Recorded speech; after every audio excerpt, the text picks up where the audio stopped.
What if I told you that your brain is secretly working against your financial success right now? It's not about working harder or knowing more. It's about a hidden wiring that either pulls money toward you or pushes it away. Think about the last time you made a money decision you regretted. That wasn't an accident. Your mind has been programmed by past experiences, beliefs, and even the words you use daily. But here's the exciting part. Today, we're exploring how to transform your financial reality by first changing what happens between your ears. What if everything you've been told about hustling for money is actually keeping you broke? We've been conditioned to believe wealth requires endless sacrifice, stress, and grinding. But that's a poverty mindset in disguise. Imagine waking up and feeling a magnetic pull toward financial opportunities, where money flows to you not from exhaustion, but from alignment. The truth is, your brain is wired either to repel or attract abundance, and most people are stuck in a loop of self-sabotage they can't even see. How many times have you unconsciously undermined a raise, avoided a negotiation, or felt guilty about desiring more? This isn't about positive thinking or manifesting with a vision board. It's about rewiring the subconscious blocks that dictate your financial reality. By the end of this video, you'll understand the 3 hidden psychological barriers that silently drain your bank account and exactly how to flip them into effortless wealth signals. You can stop forcing outcomes and start allowing prosperity. Zoom in, dismantle the myth of the struggle. What if the single greatest obstacle standing between you and financial abundance isn't your education, your job, or the economy, but the 3-pound universe inside your own skull? For centuries. Yet a growing body of evidence from neuroscience and behavioral psychology reveals a startling truth. Our financial outcomes are profoundly shaped by internal, often invisible, psychological architectures. These are the deeply ingrained mental models, emotional triggers, and cognitive biases that operate beneath our conscious awareness, silently directing every financial decision we make. Consider the powerful image of 2 individuals receiving the same $10,000 windfall. One immediately envisions it as a seed for future growth, feeling a calm, expansive sense of possibility. The other experiences a surge of anxiety, seeing it only as a temporary buffer against imagined future scarcity. This divergence isn't random. It's the output of distinct financial blueprints, forged in the crucible of our past experiences and cultural conditioning. Our brains are prediction engines, constantly using old data to navigate new realities. When that foundational data is rooted in lack or fear, it creates a neurological loop that literally filters our perception, causing us to overlook opportunities that don't fit its pre-written script of limitation. The real challenge is that these programs run in the background. You don't consciously decide to feel a knot in your stomach when discussing investments or to impulsively splurge after a stressful day. These are automated responses, wired into the brain's limbic system through repetition and emotional charge. Landmark studies, including those from the field of neuroeconomics, show that financial decisions activate the same brain regions associated with primal threats and rewards. Money is never just money to your brain. It's tangled with deep-seated needs for security, status, and social belonging. This is why purely logical financial advice so often fails. It speaks to the conscious cortex while the subconscious limbic brain, the seat of emotion and habit, remains running its original, outdated code. This isn't just about mindset. It's about the physical circuitry of your brain. Every time you react to money from a place of fear or scarcity, you strengthen the neural pathways associated with that state, making it the brain's default setting. Your mind gets stuck. Conversely, research into neuroplasticity confirms that we can deliberately rewire these circuits. By understanding the origin of these financial scripts, often imprinted in childhood by observing family behaviors or formative financial events, we can begin the conscious work of debugging the system. The journey to effortless wealth begins not with a better budget, but with a better brain. You've probably felt it, that quiet, gnawing friction between the life you want and the one your bank statement reflects. It's not just about numbers, it's a deeper, more personal battle. Why does money feel so difficult to attract, even when you're working hard? The real conflict isn't out there in the economy or your job. It's happening right here, inside your mind. Think about the last time you hesitated before investing in yourself, or the subtle dread that creeps in when you check your account balance. That's not random. It's your brain's programming in action, an old script written by experiences, fears, and beliefs you might not even remember forming.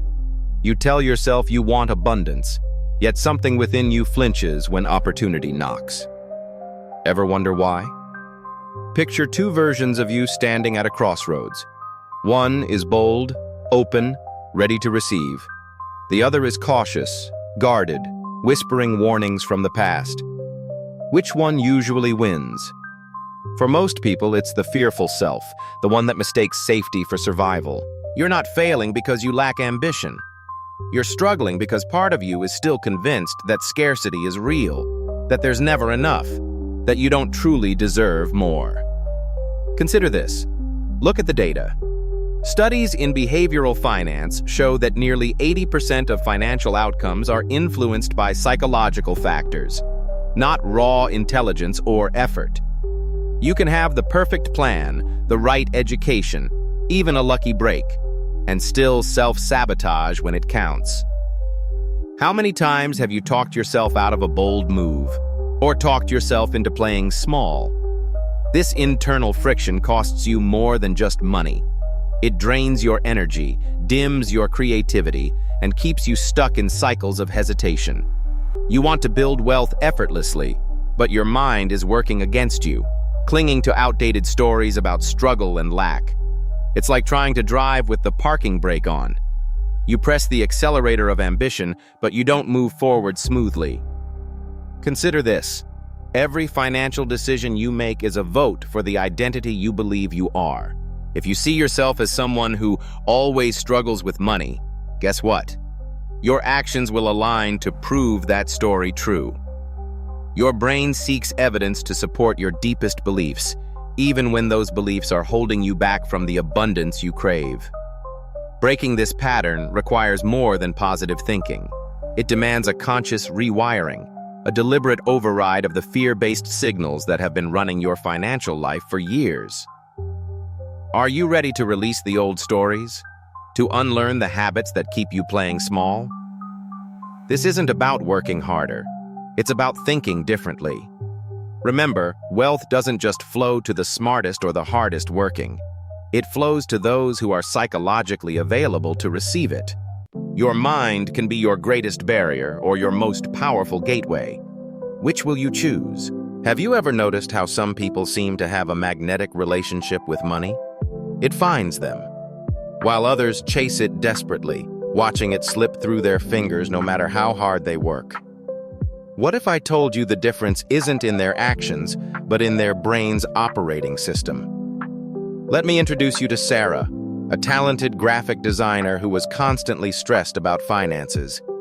She worked long hours, took on every client, yet she was always one unexpected bill away from panic. Her internal monologue was a constant loop. There's never enough. Money is so hard to come by. I don't deserve to be wealthy. She was living in a state of financial scarcity, and her reality perfectly mirrored that belief.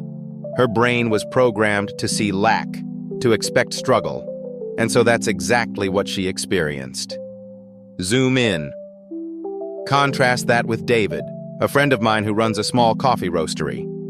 He doesn't work fewer hours than Sarah, but his financial experience is entirely different. Money seems to arrive from unexpected places: a surprise wholesale order, a collaboration he didn't see coming, an investment that pays off. His internal dialogue is completely different. Opportunities are everywhere. I am a magnet for abundance. There is always a way. His brain is programmed for financial flow. He sees possibility where Sarah sees peril. This isn't mystical thinking, it's neuroscience.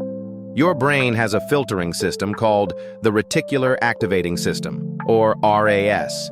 Think of it as the ultimate personal assistant for your mind. Its primary job is to filter the millions of bits of data hitting your senses every second and show you only what it deems relevant. And how does it decide what's relevant? It takes its orders directly from your dominant thoughts and beliefs. If your dominant belief is, money is scarce, your RAS will expertly filter your world to show you all the evidence that confirms that. The bills, the rising costs, the missed opportunities. It literally blinds you to the possibilities and openings that are also present. But what if you could fire that assistant and hire a new one? What if you could reprogram the orders you're giving it? The first step is to become a detective of your own mind. For 1 week, I want you to simply observe your thoughts about money without judgment. Carry a small notebook or use your phone. Every time you have a financial thought, whether it's anxiety looking at your bank account, resentment about a bill, or even a flicker of excitement about a potential sale, write it down. Don't change it. Just witness it. You'll likely be shocked by the repetitive, often negative soundtrack playing in the background of your life. This is your current financial blueprint. Sarah did this exercise. After 3 days, her page was filled with variations of, "I can't afford that. This is too expensive," and "Why is everything so hard?" Seeing it in black and white was her moment of profound discovery. She wasn't just having a string of bad luck. She was actively creating her reality through this internal dialogue. Her brain, following these orders, was ensuring she remained stuck in the very situation she dreaded. The insight here is both simple and profound. You cannot attract what you subconsciously push away. A mind steeped in the energy of scarcity repels wealth as surely as a magnet repels its same pole. Your external financial world is not a random occurrence. It is a printout of your internal financial state. To change the printout, you must change the program. The relentless chase for more money, the grinding hustle, is often just a frantic attempt to outrun an internal program that screams, "Not enough." It's like trying to fill a bucket with a giant hole in the bottom.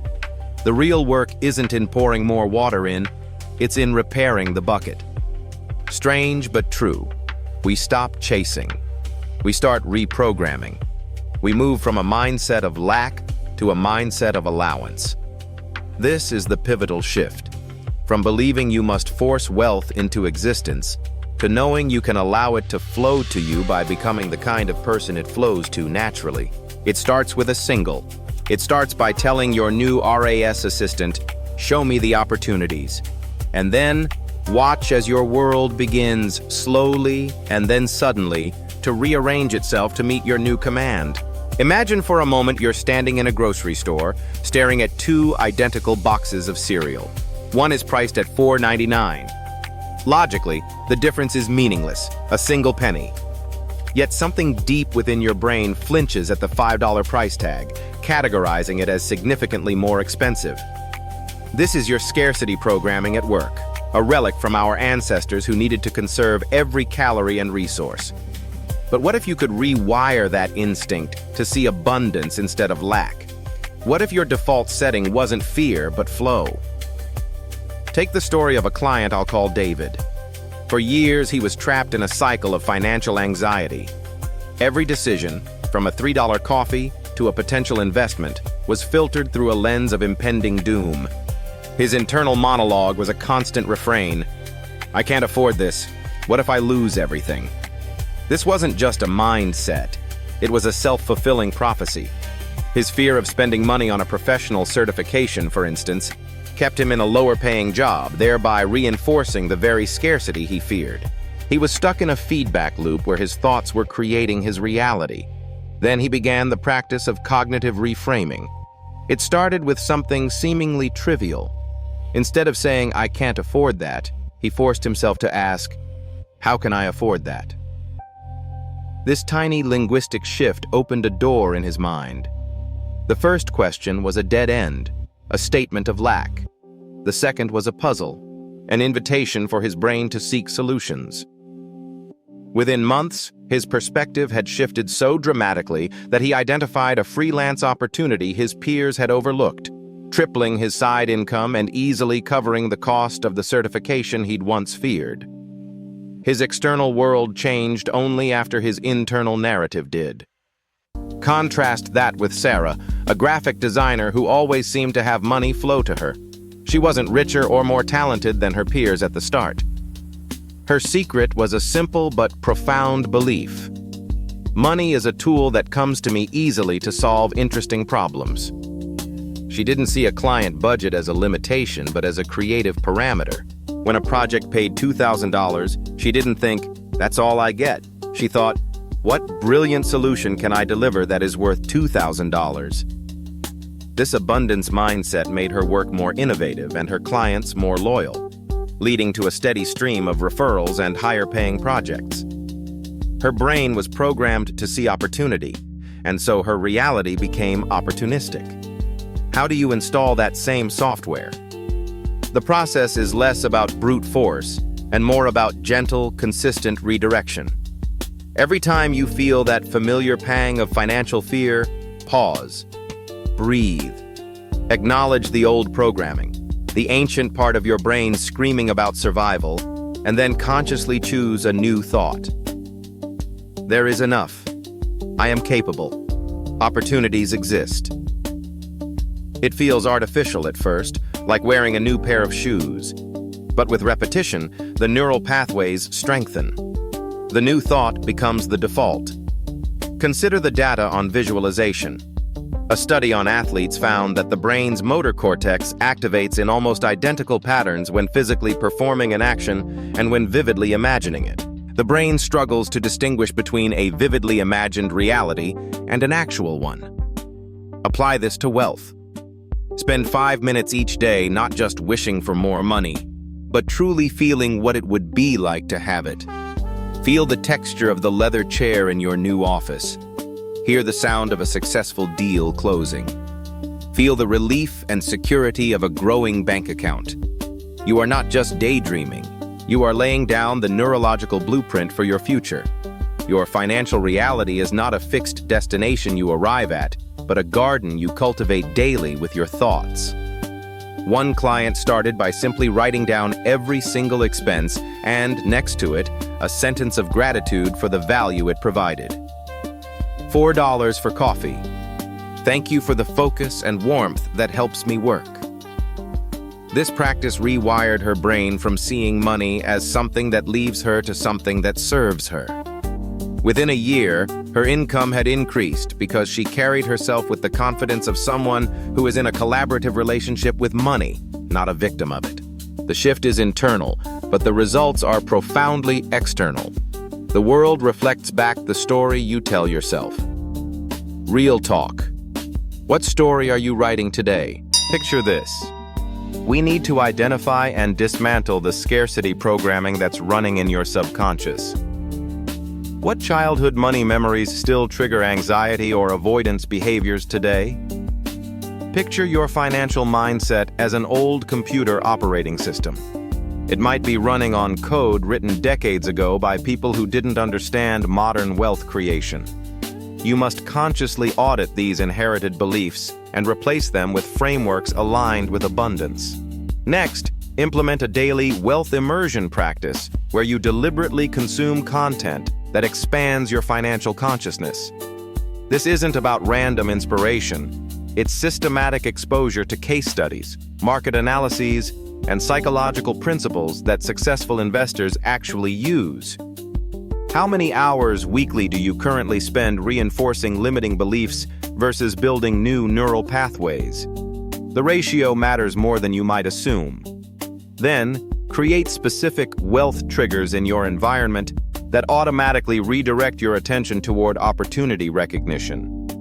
These could be physical objects, digital reminders, or scheduled reflection points that interrupt habitual scarcity thinking.